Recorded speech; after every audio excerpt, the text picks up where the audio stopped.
السلام علیکم ورحمۃ اللہ وبرکاتہ۔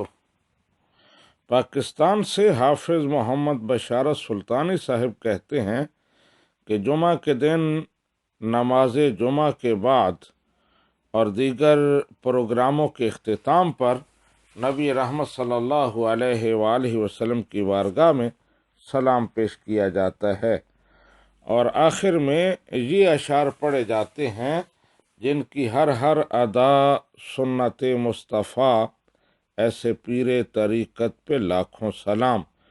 اسی طرح بعض مقامات پر آج کل یہ شعر بھی پڑھا جاتا ہے، جن کی برکت سے لاکھوں امامے سجے، ایسے امیر اہل سنت پہ لاکھوں سلام۔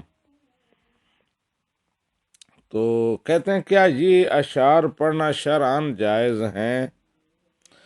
جی، بشارت سلطانی صاحب نبی رحمت صلی اللہ علیہ وآلہ وسلم کی بارگاہ میں سلام پیش کرنا اور پھر تبعیت میں آپ کی آل، آپ کے اصحاب اور اولیاء کرام، مشائخ اعظام، ان کو سلام پیش کرنا یہ جائز ہے۔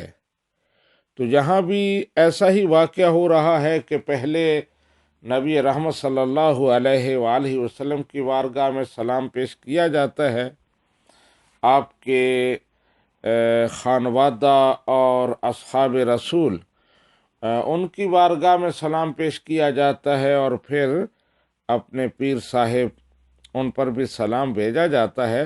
تو یہ شرعاً جائز ہے، اس میں کوئی حرج نہیں ہے، لیکن استقلالاً اپنے پیر صاحب پر یا کسی اور بزرگ ہستی پر انبیاء کے علاوہ سلام بھیجنا، صلات پڑھنا، اس سے علماء نے روکا ہے۔ استقلالاً کا مطلب یہ ہے کہ صرف مثلا آپ نبی رحمت صلی اللہ علیہ وآلہ وسلم کی بارگاہ میں سلام پیش نہیں کرتے، بس کھڑے ہو جاتے ہیں اور صرف یہی شعر پڑھتے ہیں جن کی ہر ادا سنت مصطفیٰ، ایسے پیر طریقت پہ لاکھوں سلام، تو یہ ٹھیک نہیں ہوگا۔ یہ ہوگا کہ پہلے اہتمام کے ساتھ نبی رحمت کی بارگاہ میں صلاۃ و سلام پیش کیا جائے، اور پھر بعد میں اپنے شیخ کو سلام بھیجا جائے، ان پر سلام پڑھا جائے، تو پھر ٹھیک ہوگا۔ ھذا ما عندی واللہ ورسولہ اعلم بالصواب۔